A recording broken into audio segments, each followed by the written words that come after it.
Olá, sejam bem-vindos de volta ao canal Gatil Valmont. No vídeo de hoje eu vou relatar a vez em que um cliente prejudicou não somente a mim, como também a própria mãe e padrasto dele ao cometer estelionato. Na época dos fatos, eu tinha à venda uma ninhada com 3 filhotes que já fazia mais ou menos aí um mês que eu estava tentando vender. Nessa época eu já tinha a primeira versão do site, porém eu não tinha internet em casa. Então eu não tinha redes sociais e eu anunciava através de anúncios no jornal. Eu colocava anúncio no jornal dominical toda semana e os anúncios custavam aí em torno de R$36. Então eu já tinha gasto um bom dinheiro, além das vacinas, né, que eu já tinha dado a primeira dose de vacina, e ração, e os pedigrees, que eu já tinha registrado os filhotes, para quando o cliente comprasse e pagasse em dinheiro, eu já entregava em mãos o pedigree. Então eu já tinha aí um certo prejuízo, porque até então eu não tinha conseguido vender nenhum dos filhotes. Então, se eu não me engano, era já o 4º anúncio que eu estava colocando, e era, né, num domingo, né, o jornal começava a ser vendido no sábado, né, mas o anúncio era dominical. Até então, eu havia recebido ligações dos outros anúncios, mas ninguém até então tinha se disposto sequer a vir ver os filhotes. Eu estava vendendo esses filhotes por R$400, que era um preço um pouco mais elevado do que eu vendia no início, porque o pai deles era outro. Esse era o pai dos filhotes, ele foi gato do ano em 2004 pelo Clube Gaúcho do Gato. Então, no início da minha criação, era um outro padreador, que era mais padrão, mais pet, né? E então, daquele gato, eu vendia os filhotes na média aí de R$250, que foi o preço que eu vendi a primeira ninhada. Então, desse gato aqui, eu estava vendendo na base de R$400. Todos eles eram padrão show, assim como o pai e a mãe. Bom, esse rapaz, ele não ligou para cá diretamente. Ele pediu a uma moça que ligasse, mas, é claro, a gente não estava sabendo disso na hora da ligação. Eu lembro que eu estava ocupada com alguma coisa, eu acho que eu tinha dado banho a algum gato, estava secando algum gato. Alguma coisa eu estava fazendo que eu não podia me desvencilhar. Então foi a minha mãe que atendeu a ligação. E ela falou para mim que alguém queria falar comigo. Mas como minha mãe sabia o preço dos filhotes, ela mais ou menos sabia as informações para passar, eu pedi que ela falasse com a moça, qualquer coisa que ela não soubesse, ela perguntasse para mim.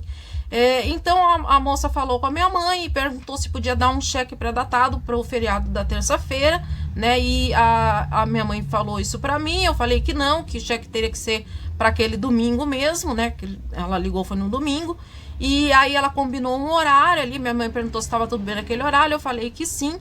E eu realmente, naquele momento, não sabia que quem viria seria um rapaz. Eu não sei se a moça não falou isso para minha mãe, ou se ela falou para minha mãe, mas a minha mãe se esqueceu de passar isso para mim, né? Mas eu fiquei esperando que viesse uma moça e no fim das contas acabou aparecendo um rapaz. Assim, eu confesso que tive uma vibração meio ruim com ele, eu não gostei, não fui muito com a cara dele, mas até então isso não era motivo para recusar a venda, nem para pedir que ele saísse da minha casa. Ele não tinha realmente feito nada de errado, né, a não ser o fato de eu não ter simpatizado com ele. O filhote que ele estava interessado, ele foi tentar pegar no colo, o filhote ficou super assustado e pulou do colo dele, não queria ficar. Isso, claro, chamou minha atenção, mas não era uma coisa totalmente incomum. A gente aqui em casa não tem costume de receber muitas visitas, e era comum que quando a gente tinha ninhada e vinha clientes aqui, alguns filhotes às vezes se assustavam, outros brincavam, não se importavam de interagir com as pessoas que vinham visitar os filhotes. Então, como aquela ninhada ninguém ainda tinha vindo vê-los, eu não tinha como saber qual era a reação normal daquele filhote. Se aquele filhote realmente se assustava com todo mundo, ou se especificamente ela tinha assustado com aquele cliente que eu também pessoalmente não tinha gostado muito, né? Então isso também não era motivo para recusar a venda ou para pedir que ele se retirasse. Eu já tinha recusado venda em outras ocasiões. Por exemplo, uma vez uma veterinária veio, ela chegou aqui e já falou assim: eu vendi esse teu filhote aí para uma família. Eu falei para ela: como que tu vendeu o meu filhote? Tu nem comprou o filhote de mim ainda, tu já tá vendendo ele por conta para outras pessoas, sendo que o filhote é meu. E eu falei para ela, não vendo para revenda, isso inclusive tá escrito no meu site. E aí pedi que ela se retirasse e não fiz a venda. Mas naquele caso ali era um caso de antipatia, sabe? Não era motivo para eu dizer, para eu recusar a venda, né? Ficava uma coisa assim, como é que eu ia falar pro rapaz, olha, eu não fui com a tua cara, quero que tu vá embora da minha casa, né? Ia ser uma coisa muito grosseira da minha parte, embora eu seja meio que conhecida por ser uma pessoa meio grossa, né? Mas eu não ia chegar a esse extremo de estar expulsando uma pessoa da minha casa simplesmente porque não gostei muito da cara dela. Aí uma coisa que até hoje eu não entendo o porquê ele fez, né? Que vocês vão entender por que eu não entendo por que ele fez, foi debater a questão do preço. Ele não queria pagar os R$ 400. Na verdade, ele não queria pagar preço nenhum, né? Mas, enfim, ele ficou querendo reduzir o preço. E aí eu expliquei para ele os gastos que eu já tinha tido, que eu estava fazendo um preço bem menor, que a concorrência vendia na base de R$ 800, um filhote como aquele, e eu estava vendendo a 400. Então, eu já estava fazendo um preço abaixo do mercado, eu já tinha gasto com anúncio, tinha gasto com pedigree, com ração, com vacina, né? E também entra na conta o que eu gasto com os adultos, porque se não tem os adultos, não existem os filhotes. Falei tudo aquilo, e aí ele acabou, eu achava até que, falando assim, ele ia, eu até nem falei nada em parcelar, porque eu não estava muito afim assim de vender para ele, e eu achei que ele fosse desistir quando ele viu que eu não ia reduzir o preço, mas ele não desistiu, ele resolveu falar na questão do cheque pré-datado, né? Eu falei que o cheque tinha que ser para aquele domingo, né? Até então eu não sabia que ele ia me dar um cheque cruzado, então eu estava pensando que eu ia receber o cheque e na segunda-feira eu poderia descontar. Mas aí, no fim, ele acabou me convencendo a deixar o cheque para terça-feira, que seria o feriado, né? E aí, para minha surpresa, era um cheque, né? Surpresa desagradável. O cheque era cruzado, então eu sabia que eu ia ter que depositar e ia ter que esperar até provavelmente segunda-feira, né, da outra semana, para poder ver se tinha fundos ou não. Realmente a vontade de vender naquelas condições não era muito. Eu não tinha gostado do rapaz, o filhote não tinha gostado do rapaz, né? Como eu já falei, assim, às vezes a pessoa vem, compra o filhote fica assustado e tal, mas dali a 2 dias o filhote já tá aclimatado, né?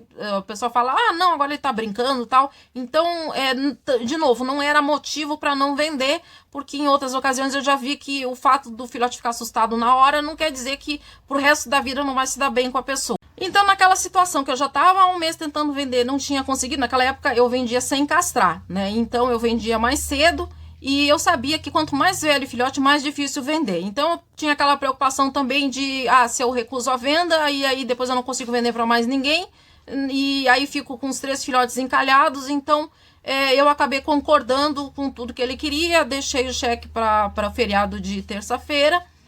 E aí ele foi embora com o filhote, como é de praxe. Eu falei que qualquer problema que tivesse, que era normal, que às vezes o filhote não quisesse comer no primeiro dia, que qualquer problema que ele tivesse, ou isso, ou qualquer outra coisa que ele ligasse para falar, né? Eu tinha a ideia nessa época, se a pessoa não ligasse para falar de algum problema, é porque estava tudo bem, eu não queria ser invasiva, eu não ficava perguntando se não me ligassem, né? E hoje em dia isso é diferente. Se a pessoa não dá notícias, dali a 2 dias eu pergunto se tá tudo bem, né? Eu não fico mais achando que tá tudo bem. Eu prefiro ser invasiva, mas ter a certeza que tá tudo bem com o filhote. Mas naquela época eu pensava de outra maneira.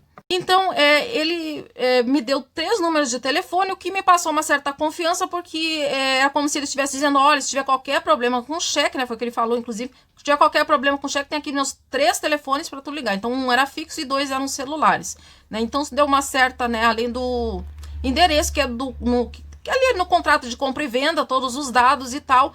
Naquela época eu não pedia, não botava assim CPF, identidade, eu me atinha só realmente o endereço e telefone. Como ele forneceu 3 telefones, aquilo me deu uma certa confiança de que, né, que ele seria de confiança. Passaram-se os dias, ele não entrou em contato para relatar nenhum problema, nenhuma dificuldade. Eu presumi que estivesse tudo bem, não quis ser invasiva e ficar ligando para perguntar, né? Hoje em dia é diferente, mas naquela época eu pensava assim. É claro que hoje em dia também é mais fácil, eu posso mandar um e-mail, uma mensagem, né? Que o cliente vai ler e responder na hora que for conveniente para ele, diferente de uma ligação telefônica, que ou você atende ou você não atende, aí eu posso estar ligando numa hora errada.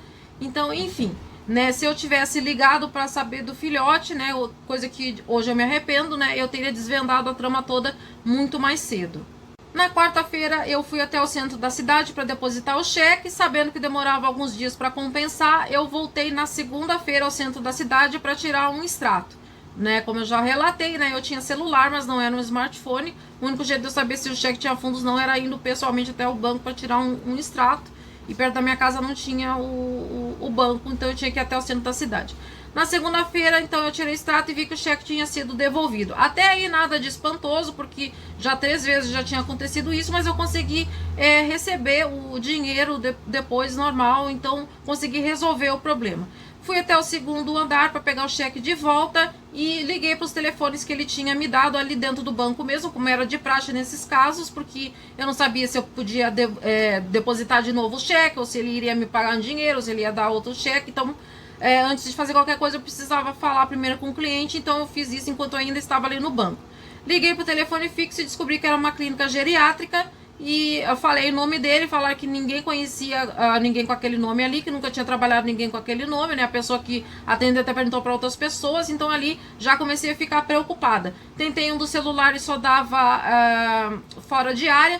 Aí no outro celular era uma oficina mecânica, a pessoa disse que ele trabalhou lá há 2 anos, 2 anos antes, né? 2 anos atrás, mas que não sabia mais o paradeiro dele, não sabia qual era o telefone correto, né? E nem qual era o endereço que ele morava, né? Que essa altura do campeonato já estava desconfiada que também o endereço não deveria ser correto. Bom, aí eu comecei a ficar preocupada com o filhote, porque no momento que eu percebi que tinha sido tudo tramado, ele poderia desde querer revender aquele filhote, ficar com dinheiro para ele, como ele também poderia ter pego o gato para torturar, para matar num ritual satânico, podia ser qualquer coisa. Então, naquele momento, eu queria mais receber o filhote de volta do que realmente receber o dinheiro. Então, eu decidi ir primeiro na delegacia de polícia. Só que chegando lá, já fui recebida com um balde de água fria, né? Falou, ó, se a senhora quiser, deixa aí o cheque, o contrato. Aí um dia a gente investiga, a gente tem um monte de casos, aí pode demorar muitos anos. E ninguém aqui vai ir atrás dele para pegar gato de volta para a senhora, né? O que talvez a senhora pudesse fazer seria chamar a patrulha ambiental, né? Mas eu falei, mas a gente nem sabe se ele está sendo maltratado ou não. E eu falei para eles, mas mesmo que eu chamasse, eu ia enviar, ia mandar eles para onde? Se eu não sei, eu não sei nem se esse endereço aí realmente é o dele, né? Porque até então eu não estava sabendo. Eu até tentei saber o telefone correto, ligando, acho que era pro 102, não sei, alguma coisa que dava informação pelo telefone, mas aí falaram que estava cadastrado para não fornecer informação, então acabei ficando sem saber. Eu não lembro exatamente, ó, tem um gatinho ali.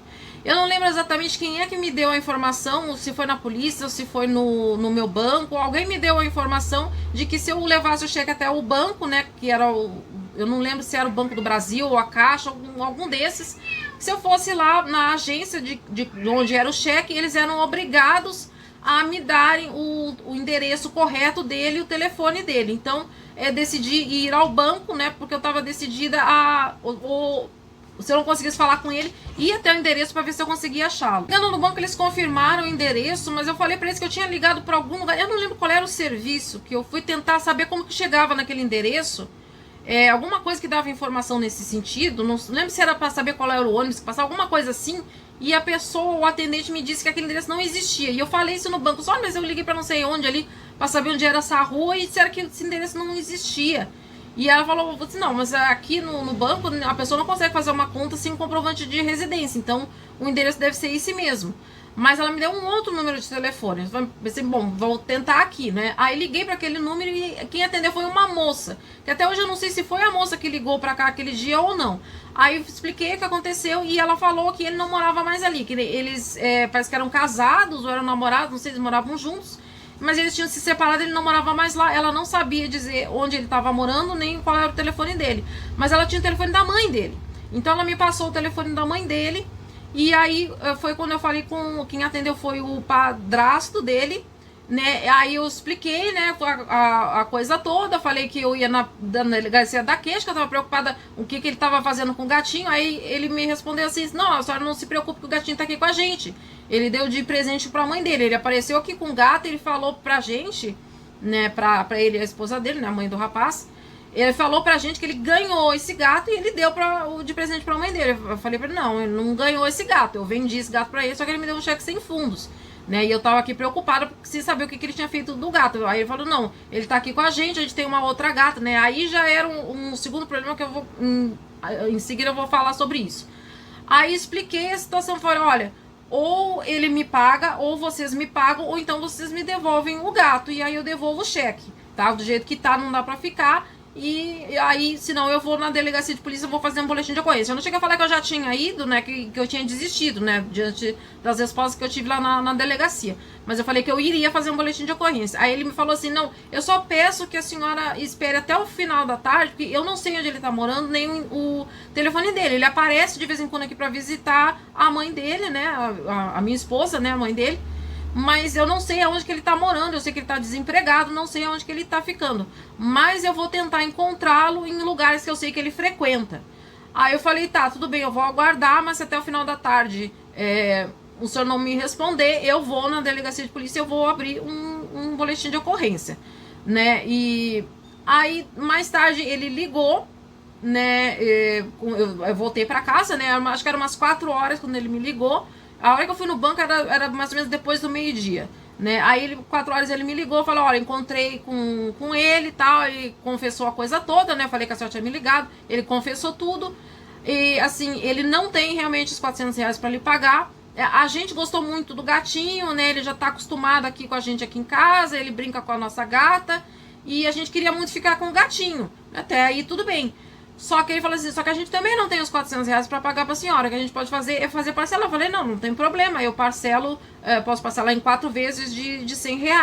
Aí eu falei, não tem problema, eu posso parcelar em 4 vezes de R$ 100 com cheque pré-datado. Só que ele disse, não, a gente não trabalha com cheque. Aí o que a gente faria seria ir na sua casa aí uma vez por mês para pagar os R$ 100, né? Ou quando a gente tivesse. Ele também não deu assim muita certeza que realmente ia ser R$ 100 por mês, né? Ele falou meio que quando pudesse dar. Né? Aí eu falei, olha, o senhor me desculpa, assim, o senhor parece ser uma pessoa honesta e tal, né? Claro que pela voz a gente não pode saber, mas ele realmente cumpriu tudo que ele prometeu, ele realmente procurou pelo rapaz, ele encontrou, ele estava disposto a resolver, então eu realmente senti que era uma pessoa honesta, acredito que realmente fosse uma pessoa honesta, mas eu já estava muito nervosa com aquela situação toda, né? E eu queria o gatinho de volta. Então só me desculpa, mas dessa maneira não dá, porque aí eu não vou conseguir dormir pensando, porque eu também tenho contas para pagar, né? Eu também tenho despesas, eu tenho que vacinar de novo a segunda dose dos filhotes, eu gasto com anúncio, com ração, eu preciso do dinheiro, então tem que ter a garantia que eu vou receber. E aí eu falei, então infelizmente eu vou lhe devolver o gato. Bom, aí ele ficou de vir para devolver o gato, e aí vem o segundo problema. Ele disse que eles tinham uma gata. Aqui em casa, os filhotes sempre ficam soltos.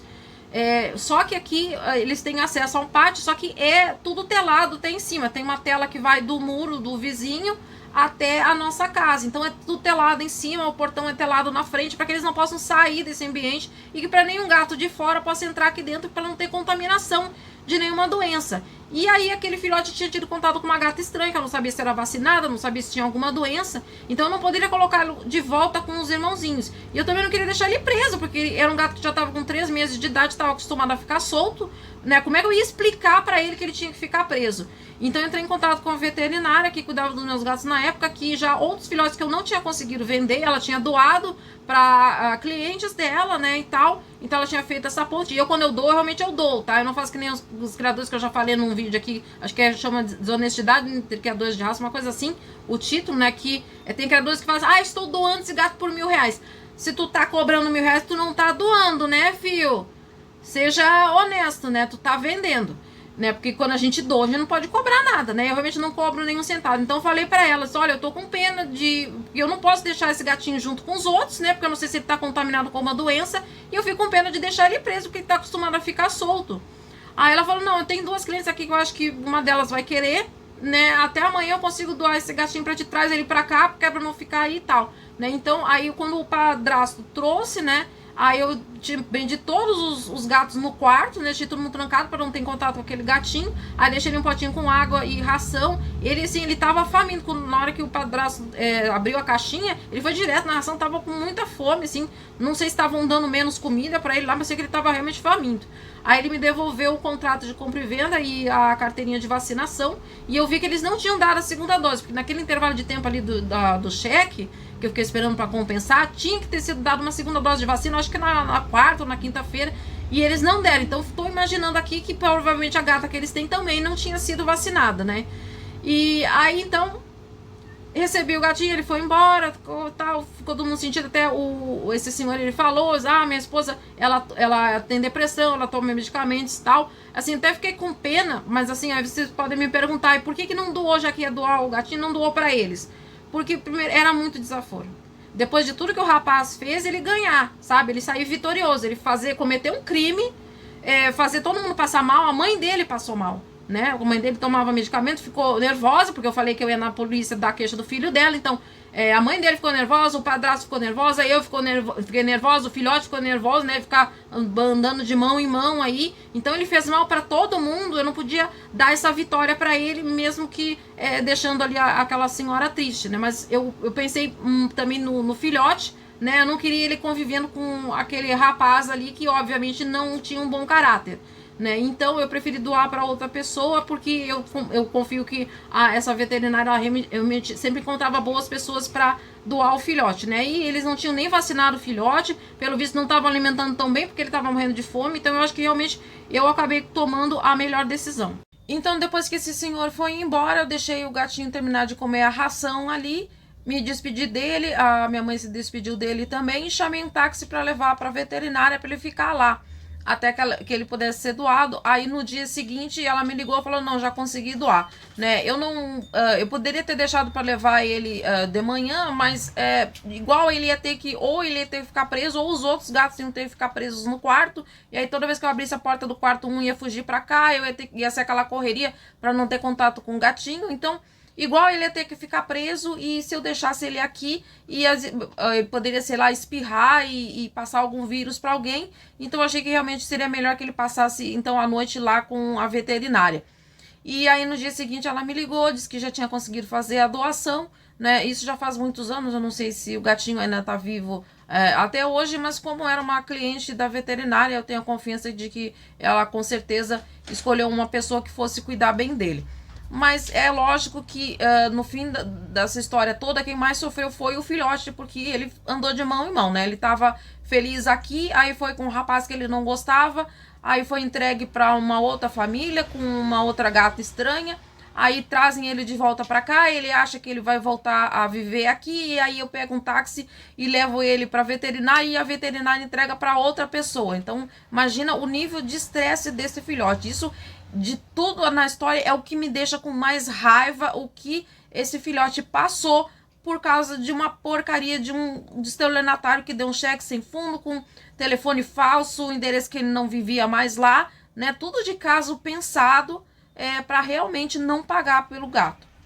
Depois disso, eu parei de aceitar cheque, até hoje eu não aceito mais cheque, e isso dificultou muito as vendas, porque eu costumava parcelar com parcela mínima de R$100, então se eu vendesse um filhote por R$600, eu fazia em 6 vezes de 100, se eu vendesse por 800, eu fazia em 8 vezes de 100, e isso facilitava as vendas quando a pessoa não tinha o dinheiro todo para pagar à vista. E no momento que eu não aceitava mais cheque, eu não tinha mais como parcelar, porque para mim não era viável manter, não é até hoje, manter uma máquina de cartão que tem que estar pagando mensalidade, tem que pagar taxas, né? Sendo que eu vendo poucos filhotes ao ano. Aqui eu vendo uma média de 15, 20 filhotes no máximo no ano inteiro, né? É uma criação artesanal, eu não tenho centenas de filhotes à venda o ano todo.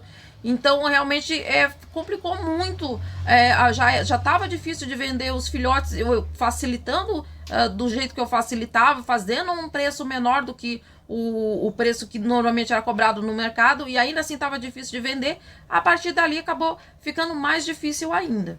Fora que eu passei a desconfiar de tudo e todos. Se eu estivesse andando na rua e uma pessoa estranha me desse bom dia, eu já achava que ela queria me dar algum golpe. Se eu falasse com algum cliente no telefone e eu não gostasse da voz, ou alguma palavra que a pessoa falou, qualquer coisa que a pessoa falasse, eu já desligava na cara da pessoa sem explicação nenhuma, né? Então, realmente, ficou muito mais difícil vender filhotes depois disso que aconteceu. Bom, vocês me viram aí com roupas diferentes, porque quando um vídeo é muito longo, geralmente eu não consigo gravar de uma vez só, porque eu tenho outras tarefas para fazer aqui em casa. Acho que vocês devem perceber que às vezes eu falo uma frase, aí eu olho pro lado assim, porque eu tô gravando com o celular, então eu vou com o dedo aqui no celular para parar a gravação, porque eu vou fazer outra coisa, ou vou descansar um pouco, ou dar uma respirada, pensar o que eu vou falar em seguida, então eu vou gravando em blocos, e às vezes eu não consigo terminar tudo no mesmo dia, às vezes já tá tarde, então aí eu deixo pro dia seguinte. Então eu fiquei aqui uns 3 dias para conseguir terminar de gravar esse vídeo, tá? Finalmente chegamos no final aqui, então eu espero que tenha sido útil e informativo. Eu sei que sempre vai ter gente que vai assistir, vai pensar que teria feito assim, teria feito assado, e apontar 1000 críticas e 1000 defeitos pro jeito que eu fiz, ou deixei de fazer alguma coisa, mas na hora que a gente as coisas estão acontecendo, a gente não tem muito tempo para pensar no que fazer, e às vezes a gente acaba tomando decisões erradas. Eu faço esse tipo de vídeo para dar o exemplo do, olha, eu podia ter feito daquele jeito ou daquele outro, né? Justamente para outras pessoas não cometerem os mesmos erros que eu cometi e não passarem pelas mesmas coisas que eu passei. O objetivo do vídeo é esse, tá, gente? Então, até o próximo vídeo. Se você gostou, deixa o seu like, e se não for inscrito ainda no canal, se puder se inscrever, me ajuda bastante, tá bom, gente? Então, por hoje era só, até o próximo vídeo e tchau.